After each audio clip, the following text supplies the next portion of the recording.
જય શ્રી કૃષ્ણ બહેનો. આજ આપણે વાત કરીશું એવ્રત જીવ્રતમાંની કથાની. શ્રી ગણેશાય નમો. એવ્રત જીવ્રત કથામાં એની શું વિધિ આવે એની વાત આપણે પહેલે કરીશું. આ વ્રત અષાઢ મહિનામાં વદ તેરસથી અમાસ સુધી 3 દિવસ આ વ્રત થાય. આ વ્રત કરનારે સવારે વહેલા ઉઠી નાહી ધોઈ સ્વચ્છ કપડાં પહેરી માતાજીના મંદિરે જઈ અને ઘીનો દીવો કરવો. પછી માતાજીની પ્રાર્થના પૂજન કરવા. દર્શન કરી ઘરે આવી એવ્રત જીવ્રતની કથા સાંભળવી. પછી એકટાણું ભોજન લેવું અને તે પણ મીઠા વગરનું મોડું ભોજન લેવાનું. પછી અમાસના દિવસે આખી રાત્રિ જાગરણ કરવાનું. માતાજીના નામનો અખંડ દીવો કરી આમ 5 વર્ષ સુધી આ વ્રત કરવાનું. 5મા વર્ષે આ વ્રતનું ઉજવણું કરવાનું. ઉજવણામાં એવ્રત જીવ્રત માની ગોળણી કરવી. 5 ગોળણી કરવાની. ગોળણી કરેલી સૌભાગ્યવતી સ્ત્રીઓને જમાડી પછી બંગડી ચાંદલો વગેરે આપવાના. આ રીતે આ વ્રતની ઉજવણી કરવાની. તો આપણે શરૂ કરીએ એવ્રત જીવ્રતની વાર્તા. સોમવતી નામે નગરમાં સોમદત્ત નામે એક બ્રાહ્મણ રહેતો હતો. તેની પત્ની તથા એક પુત્ર હતા. આમ 3 જણ સુખ શાંતિથી રહે. થોડા વખત પછી પુત્રનું માગવું આવ્યું અને સોમદત્તે કન્યા જોઈ પોતાના ઘરને અનુકૂળ કન્યા છે તેમ માનીને પુત્રના લગ્ન કર્યા. એકવાર આ વર વહુ બંને ફરતા ફરતા સોમવતી નગરી બહાર પહોંચી ગયા. ત્યાં રસ્તામાં એક મંદિર જોયું. બંનેને દર્શન કરવાની ઈચ્છા થઈ અને જ્યાં મંદિરના પગથિયા ચડવા જાય છે ત્યાં જ વરને નાગ કરડ્યો અને ત્યાંને ત્યાં જ તેનું મૃત્યુ થયું. કલ્પાત કરતી વહુ પોતાના પતિના મૃતદેહને મંદિરમાં લાવી. રસ્તે જતી એક મજૂરણબાઈએ આ બધું જોયું. વહુને ઓળખી ગઈ અને ઉતાવળા પગે ગામમાં જઈ વહુની સાસુને બધી વાત કહી. બ્રાહ્મણ બ્રાહ્મણી તથા આડોશ પાડોશના માણસો દોડતા મંદિરે આવ્યા. પણ આ બાજુ વહુએ મંદિરના દરવાજા બંધ કરી દીધા છે. સાસુએ મંદિરના દ્વાર ખખડાવી વહુને કહ્યું, બેટા દરવાજા ખોલ. પણ વહુ દરવાજો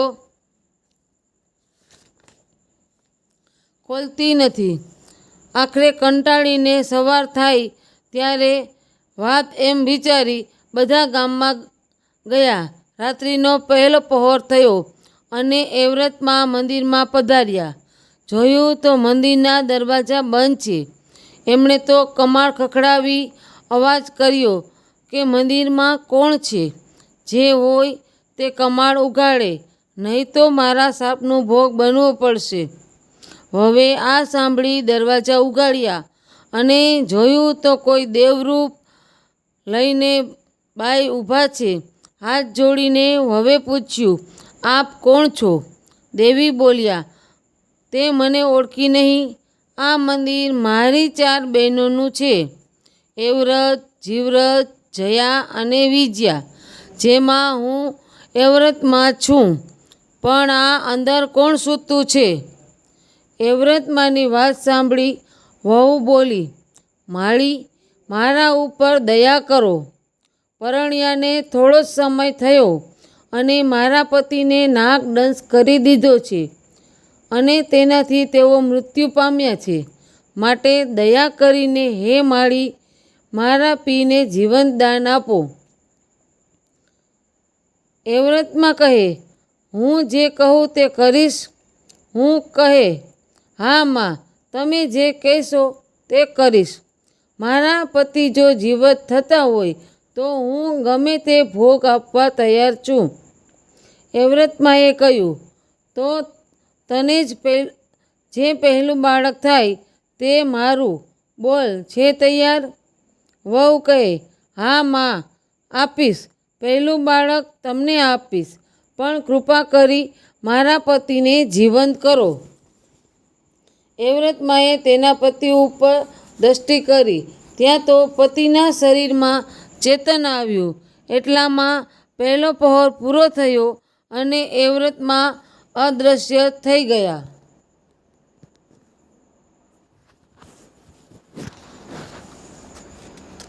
બીજો પહોર વળી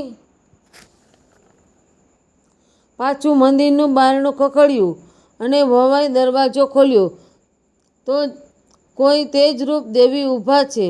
વહુએ હાથ જોડીને પૂછ્યું, માં, આપ કોણ છો? ત્યારે પેલા દેવી બોલ્યા, હું જીવ્રતમાં છું અને આ મંદિરમાં અમારા બેસણા છે, પણ તું કોણ છે? વહુએ બધી વાત કહી. રડી પડી, માં, આ કંઈક દયા કરો અને મારા પતિને જીવંત કરો. જીવ્રતમાએ કહ્યું, તું હું કહું તેમ કરવા તૈયાર હોય તો તારા પતિને જીવંત કરું. વહુ કહે, માં, આપ જેમ કહેશો તેમ હું કરવા તૈયાર છું. જીવ્રતમા કહે, તો સાંભળ, તારું જે બીજું બાળક થાય તે તારે મને આપી દેવાનું. બોલ, છે કબૂલ? વહુ કહે, હા માં, કબૂલ. અને પછી તો જીવ્રતમાએ પણ તેના પતિના શરીર ઉપર કૃપા દ્રષ્ટિ કરી અને તેના પતિના શરીરમાં વધારે સળવળાટ થયો. ત્યાં તો જીવ્રતમા પણ અલોપ થઈ ગયા. હવે વહુને થયું કે ચોક્કસ મારા પતિ સજીવન થશે. જે આમ તેણીના મનને ધરપત થઈ. ત્યાં જ પાછા મંદિરના બારણા ખખડ્યા અને વહુએ દરવાજા ખોલ્યા તો જ્યાં જયામા ઊભા હતા. પોતાની બધી વાત જયામાને વહુએ કહી અને કહ્યું, માં, આપ કંઈક દયા કરો. જયામાએ કહ્યું, તારે જે ત્રીજું બાળક થાય તે તારે મને આપવાનું. આ વચન જો તું મને આપે તો જ તારા પતિદેવને સજીવન કરું.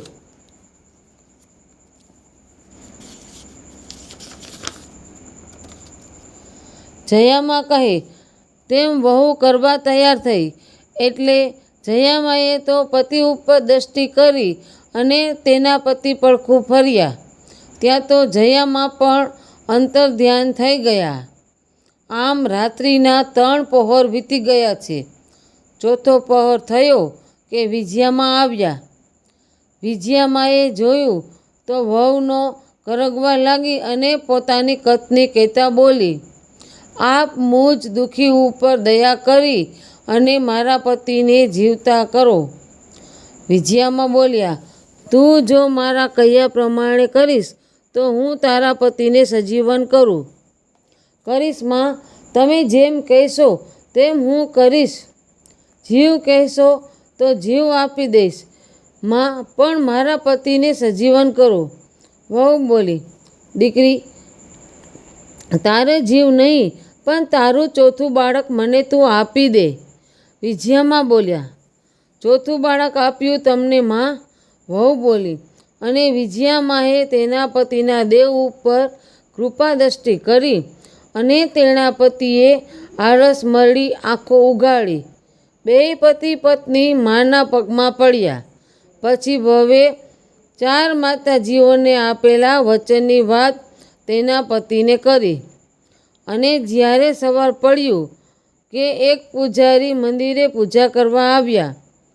આ 2 પત્નીને માતાજીની પૂજા કરતા જોયા અને તુરત જ તે પૂજારી ગામમાં ગયા અને બ્રાહ્મણના માતા પિતાને વાત કરી. સૌ પૂજારીની વાત સાંભળી હર્ષ ઘેલા થઈ મંદિર તરફ દોડ્યા. મંદિર આવી અને પોતાના પુત્ર તથા પુત્રવધૂને હેમખેમ જોઈ બધાને આનંદ થયો. સૌ ઘરે આવ્યા. સમય જતાં વહુને સારા દિવસો દેખાયા અને બરાબર 9 માસે પુત્રનો જન્મ આપ્યો. બીજે જ દિવસે રાતે એવ્રતમાં આવ્યા અને વહુને કહ્યું, દીકરી જાગે છે કે ઊંઘે છે? જાગું છું માં. વહુ બોલી, આપેલું વચન યાદ છે ને? માં બોલ્યા, હા માં, આપેલું વચન કેમ ભૂલાય? વહુ બોલી, તો લાવ મારો દીકરો. એ વ્રતમાએ દીકરાની માગણી કરી અને વહુએ તો પોતાનો દીકરો વચન પાળવા એ વ્રતમાને સોંપી દીધો. પોતાના પતિના જીવન માટે પોતાના જણિયાનું બલિદાન આપ્યું. સવારે સાસુને ખબર પડી કે વહુની પાસે બાળક નથી. તેમને કોઈ સમજણ પડી નહીં કે બાળકનું શું થયું. રાતમાં બાળકને કોણ લઈ જાય? ચોક્કસ આમાં કોઈ ગોટાળો છે. આમ થોડો વખત જતાં આ વાત ભૂલાઈ ગઈ. વળી પાછું 1-1.5 વર્ષ વીતી ગયું.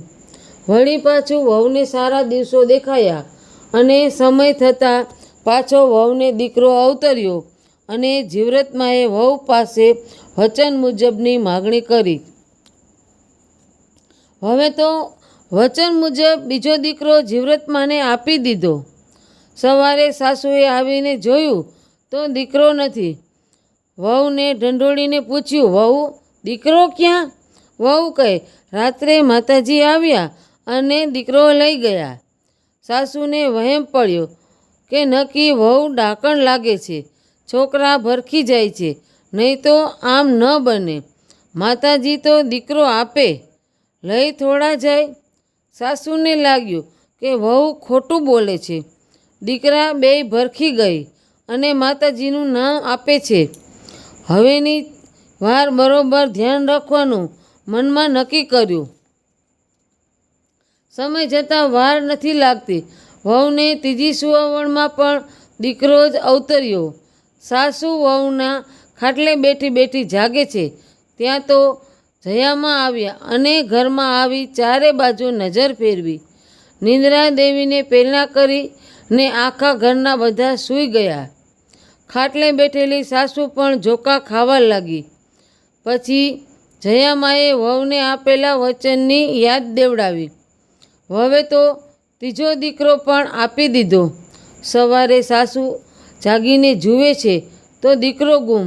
સાસુએ તો રાડા રોડ કરી મૂકી, પણ હવે થાય શું? આખા ગામમાં વહુ ડાકણ છે ને 3 દીકરા ભરખી ગઈ છે તેવી વાતો થવા લાગી. આ વાત ફેલાતી ફેલાતી રાજાના કાને પહોંચી. રાજાએ નવાઈ લાગી. કમાલ છે, આ મારા દીકરા નહીં અને ડાકણ નહીં.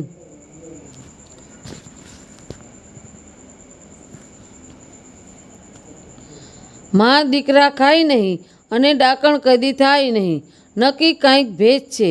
તેમણે સાસુને કેવડાવ્યું કે હવે અમને બોલાવજો. સમય જતાં વહુને ચોથી પ્રસ્તુતિ આવી. આ વખતે રાજા પોતે પહેરો ભરે છે, કારણ કે તેને જાણવું છે કે વાતમાં શો ભેદ છે. ત્યાં તો રાડારાડી વીતી છે. ત્યાં તો અડધી રાત્રિ થઈ અને વિજયામાં ચોથા દીકરાને લેવા આવ્યા. પોતાની શક્તિથી બધાને નિંદ્રામાં નાખી બોલ્યા, વહુ બેટા જાગે છે ને? હા માં, વહુ બોલી, આપેલું વચન યાદ રાખ્યું છે ને કે ભૂલી ગઈ? વિજયામાં બોલ્યા, ના ના માળી, બરાબર યાદ છે. તો લાવ મારો દીકરો. વિજયામાં બોલ્યા. વહુએ વચન મુજબ ચોથો દીકરો વિજયામાને આપી દીધો. સવારે બધાએ જોયું તો દીકરો ન મળે. સાસુ તો વહુને જેમ તેમ બોલવા લાગી, પણ રાજાને કંઈક રહસ્ય લાગ્યું. નક્કી કાંઈક ભેદ છે. વહુને 5મી સુવાવડ આવી અને દીકરી અવતરી. સવારે સાસુએ જોયું તો દીકરી સલામત છે. સાસુને સંતોષ થયો. દીકરી કિલકિલાટ કરે છે. આથી વહુએ કહ્યું કે માં, મારે આંગણ ગોળણી જમાડવી છે. સાસુએ કાંઈ જવાબ આપ્યો નહીં. તેથી વહુ તો બીજા દિવસે સવારે વહેલા ઉઠીને નાહી ધોઈને ફૂલ પૂજા લઈને એવ્રતમાં જીવ્રતમાના મંદિરે આવી અને માતાજીને કીધું, માં, મારે વ્રતનું ઉજવણું કરવાનું છે. મારે તમે ચારેય માતાજીઓ મારે ત્યાં ગોળણીઓ થઈને આવો. આમ એવ્રતમાં, જીવ્રતમાં, વિજયામાં વહુને ત્યાં ગોયણીઓ થઈને જમવા આવ્યા. હવે તો ભક્તિભાવથી જમવાનું પીરસીને જમાડવા માંડ્યા. ત્યાં તો થોડી વારમાં સૂતેલી બાળકી રડવા લાગી. માતાજીએ કીધું, દીકરી કેમ રડી? વહુ બોલી, માતાજી, એને હિંચકો નાખનાર કોઈ નથી. જો ભાઈ હોય તો તે હિંચકો નાખે. ત્યાં તો ચારેય માતાજી બોલ્યા, ભાઈ કેમ નથી? એને તો 4 ભાઈઓ છે. લે આ તારા ચારેય દીકરા. આમ ચારેય માતાજીએ વહુને તેના ચારેય દીકરા પાછા આપ્યા અને આશીર્વાદ આપી અંતર્ધ્યાન થયા. પછી તો ગામમાં બધાને સાચી વાતની ખબર પડી. સાસુને પણ સાચી વાતનો ખ્યાલ આવ્યો અને જ્યાં સર્વને સાચી વાતની ખબર પડી તો સૌને આનંદ થયો અને સૌ સુખથી રહેવા લાગ્યા. હે એ વ્રતમાં, હે જીવ્રતમાં, હે જયામાં, હે વિજયામાં, જેવા વહુને ફળ્યા તેવા આ વ્રત કરનારને અને કથના સાંભળનારને અને કહેનારને સૌને ફળજો. જય શ્રી એ વ્રતમાં જીવ્રતમાં. અસ્તુ.